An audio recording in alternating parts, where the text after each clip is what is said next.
పాలిటిక్స్లో permanent enemy permanent friend అంటూ ఎవరు ఉండరు అని చెప్తారు. సో ఒకప్పుడు king maker Elon Musk, Donald Trump స్వయంగా ఈలాన్ మస్క్ని పిలిచి గెస్టులా కూడా కాదు, ఇతను ఒక స్టార్, ఒక సూపర్ స్టార్, నన్ను అధ్యక్షుడిగా చేయడంలో ఇతని పాత్ర అనేది అద్భుతము, ఇన్ని మాట్లాడాడు. అంటే అప్పుడు ఫ్రెండ్, అంటే అప్పుడు డాజ్లో మీకు అత్యంత కీలకమైన వ్యక్తి. డాజ్ అంటే ఏంటండి? గవర్నమెంట్ ఎఫిషియన్సీ అంటాం కదా, డిపార్ట్మెంట్ ఆఫ్ గవర్నమెంట్ ఎఫిషియన్సీ. అమెరికాలో విచ్చల విడిగా మీకు ఖర్చులు పెరుగుతున్నాయి. ఈ ఫెడరల్ ఎంప్లాయీస్ ఎవరు ఉద్యోగాల్లోకి రావడం లేదు, కానీ లక్షలు జీతాలు తీసుకుంటున్నారు, ఇది కుదరదు అని ఈలాన్ మస్క్కి ఈ పనిని డొనాల్డ్ ట్రంప్ గారు అప్పచెప్పారు. సో మీకు వందల ఉద్యోగాలు ఊడిపోయాయి, మేము ఏమీ చెయ్యలేము, మా ప్రభుత్వం యొక్క డబ్బు ఇలా వేస్ట్ అవ్వకూడదు అని చెప్పి ఈలాన్ మస్క్, వివేక్ రామస్వామి పెద్ద నిర్ణయాలు తీసుకున్నారు. ఎన్నో పోరాటాలు, ఎన్నో వ్యతిరేకతలు అయినా కూడా ఈలాన్ మస్క్ యొక్క నిర్ణయం మీద డొనాల్డ్ ట్రంప్ పూర్తి నమ్మకాన్ని పెట్టుకున్నాడు. సో ఇవాళ ఎంత ఒక దారుణమైన సిచ్యువేషన్ అంటే, డొనాల్డ్ ట్రంప్ ఒక టిపికల్ పొలిటీషియన్, ఇందులో ఏ డౌటు లేదు. ఎంత దారుణమైన స్టేట్మెంట్ ఇచ్చంటే, చదువుతూ ఉంటే అసలు ఇలా ఎలా అంటే, భారత్లో చూసాం, భారత్లో ఏంటంటే అసలు ఎటువంటి విశ్వాసము లేని రాజకీయ నాయకులు చూసాం. ఇక్కడ ఇక మీదట ఆయన రాస్తున్న డొనాల్డ్ ట్రంప్ ఈలాన్ మస్క్ని హెచ్చరిస్తున్నాడు, నీ యొక్క రాకెట్లు, ఈ శాటిలైట్స్ ఇక అమెరికా నుంచి ఎగరవు, నువ్వు లాంచ్ చెయ్యలేవు, ఎక్కడ వెళ్ళి నీ కార్లో అమ్ముకుంటావు, మర్యాదగా సౌత్ ఆఫ్రికా వెళ్ళిపో. అంటే ఒక స్టార్ క్యాంపెయినర్ ఇతను నా పక్కన ఉండడమే నా బలము అనిన ట్రంప్ ఇవాళ ఏమంటున్నాడు, నువ్వు ఒక ఏలియన్. ఇప్పుడు ఇది ఎలా ఉందంటే, వీళ్ళు అమెరికన్సా ఏలియన్సా? అమెరికన్స్ అంటే అమెరికాలో పుట్టి పెరిగిన తెల్ల తోలు ఉండే యూరోపియన్స్, ఆంగ్లో సాక్సన్స్, తక్కిన వాళ్ళు అందరూ గ్రహాంతర వాసులు. ఇప్పుడు ఇది ఎలా చెప్పాలంటే, ఎంతమంది భారతీయులు ఉన్నారు, ఎంతమంది మెక్సికో వాళ్ళు ఉన్నారు, ఇలాగ ఎంతమంది సౌత్ ఆఫ్రికా వాళ్ళు ఉన్నారు అని ఒక డేటా ఉందనుకోండి, అందులో ఈలాన్ మస్క్ పేరు కూడా ఉంటుంది కదా, ఇతను సౌత్ ఆఫ్రికా సంతతి చెందినవాడు కదా.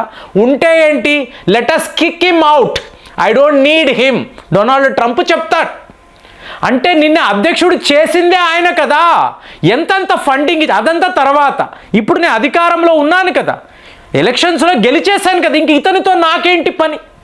సో ఇప్పుడు ఈ యుద్ధం ఏమిటి? ప్రపంచంలో యుద్ధాలనంతా ఆపేస్తాను అనే వ్యక్తి ప్రతి ఒక్క దేశముతో యుద్ధము చేయడము, ఆఖరికి ఆప్తమిత్రుడు అనబడే ఈలాన్ మస్క్తో కూడా ఇవాళ అమెరికాలో యుద్ధం.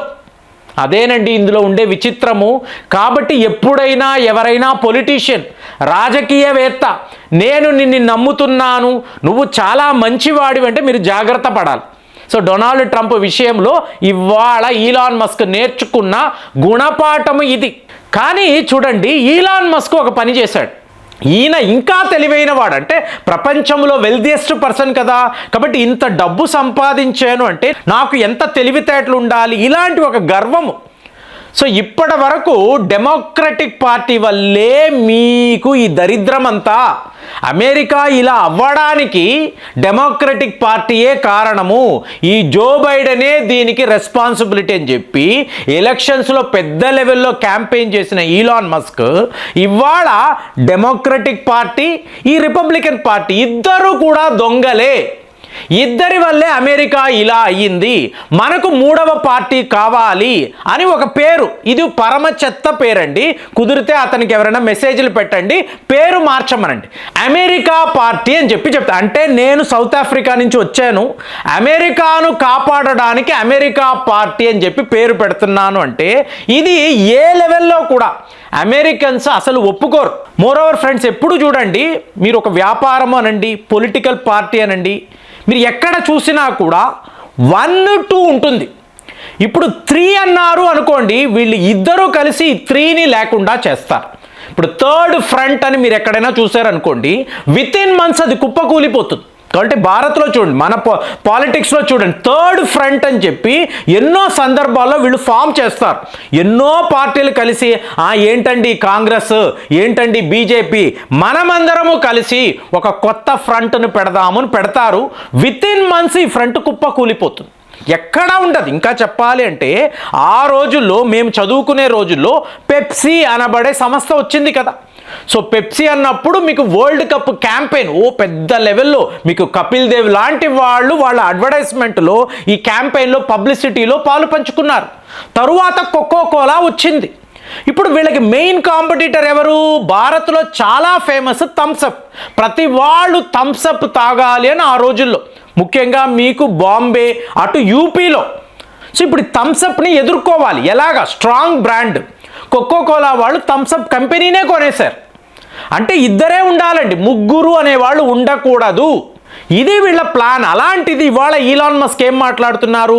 డెమోక్రటిక్ పార్టీ వద్దు, రిపబ్లికన్ పార్టీ వద్దు, మనము అమెరికా అనబడే కొత్త పార్టీని పెడదాము అంటే ఈ ఆంగ్లో సాక్సన్స్ ఈలాన్ మస్క్ని తన్ని తగలేస్తారు. ఇదైతే నేను ఇవాళే చెప్తున్నాను. రేపు అతను పార్టీ పెట్టొచ్చు, నెక్స్ట్ ఎలక్షన్స్లో అతను పాలు పంచుకోవచ్చు, ఏమైనా చేయొచ్చు, కానీ ఖచ్చితంగా ఇతనైతే గెలవడు అనేది నా పర్సెప్షన్. నేను కూడా తప్పు అవ్వచ్చు, కానీ నా అంచనా ఇదే. అలాంటప్పుడు ఇప్పుడు మీరు చూడండి, ఇన్ని సమస్యలు ఎందుకు అంటే one big beautiful bill, OBBB అని అనాలి. సో ఇప్పుడు ఇదే ఈలాన్ మస్క్కి సమస్య. ఎందుకు అంటే మన దేశంలో చూడండి, ఎలక్ట్రిక్ వెహికల్ అంటాం కదా. ఇప్పుడు టాటాస్ వాళ్ళ మీకు నెక్సాన్ చాలా ఫేమస్ ఎలక్ట్రిక్ కార్. అలాగే మీకు అమెరికాలో టెస్లా ఎలక్ట్రిక్ కార్ అనేది ఫేమస్. కానీ ఇప్పుడు ఏమైంది? వీళ్ళకి ఇవ్వాల్సిన సబ్సిడీ, ట్యాక్స్ క్రెడిట్ అంటారు, దానిని డొనాల్డ్ ట్రంప్ గారు కట్ చేస్తున్నారు. మీరు బాగా సంపాదిస్తున్నారు కదా, మీకు నేను ఎందుకు ట్యాక్స్ రిబేట్ ఇవ్వాలి? సో మీరే ఎదురు ట్యాక్స్ కట్టండి అంటే ఇదంతా మీకు ఈలాన్ మస్క్కి లాభం కదా. ఇన్నేళ్ల పాటు బోల్డ్ అంత లాభాలు సంపాదించాడు. ఇవాళ డొనాల్డ్ ట్రంప్ యొక్క వన్ బిగ్ బ్యూటిఫుల్ బిల్లు వల్ల ఈలాన్ మస్క్కి చాలా పెద్ద లెవెల్లో మీకు నష్టాలు. అంటే అతని పరిస్థితి ఎలా ఉందంటే చైనా నంబర్ 1 ఎనిమీ అన్నారు. సో అక్కడ ఉండే గీగా ఫ్యాక్టరీని తీసేసి ఏదో ఒక రకంగా భారత్లోనో వేరే ఇంకొక దేశంలోనో షిఫ్ట్ చేయాలి అని చూస్తున్నాడు. చైనా ప్రజలు కూడా అమెరికా కారు టెస్లా అన్నప్పుడు వాళ్ళు పూర్తిగా వ్యతిరేకిస్తున్నారు.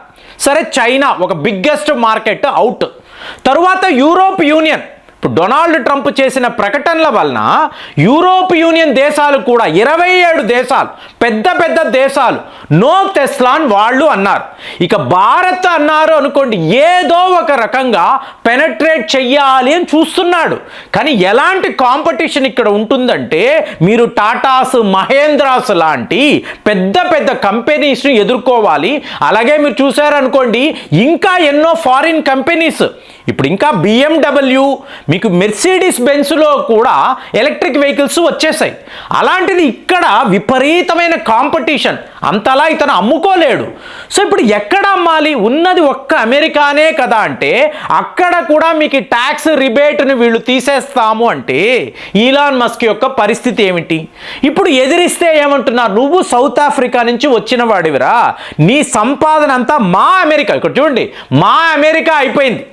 అమెరికా అధ్యక్షుడిని ఈలాన్ మస్క్ మనవాడు ఇన్ని చెప్పిన వాళ్ళు ఇవాళ మా అమెరికాలో నువ్వు ఉండి ఇంత సంపాదించావు, ఇక నీ శాటిలైట్స్ రాకెట్లంతా బంద్, నీ దుకాణాన్ని క్లోజ్ చేసుకొని మళ్ళీ సౌత్ ఆఫ్రికా వెళ్ళిపోనంటే అతనికి ఎలా ఉంటుంది?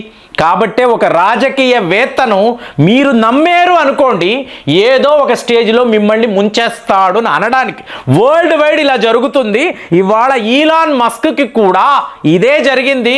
కానీ ఇతనేంటి, ట్రంప్నే నేను అమెరికా అధ్యక్షుడిని చేశాను, నేను ఒక కింగ్ మేకర్ని, నేను తలచుకుంటే నెక్స్ట్ ఎన్నికల్లో నాకు తోచిన వాళ్ళు, అంటే ఇతను అమెరికా ప్రెసిడెంట్ కాలేడండి, కానీ తన క్యాండిడేట్స్ని నిలబెట్టి వాళ్లను అమెరికా ప్రెసిడెంట్గా చేయగలిగే కెపాసిటీ నాకుందని ఇతను నమ్ముతున్నాడు.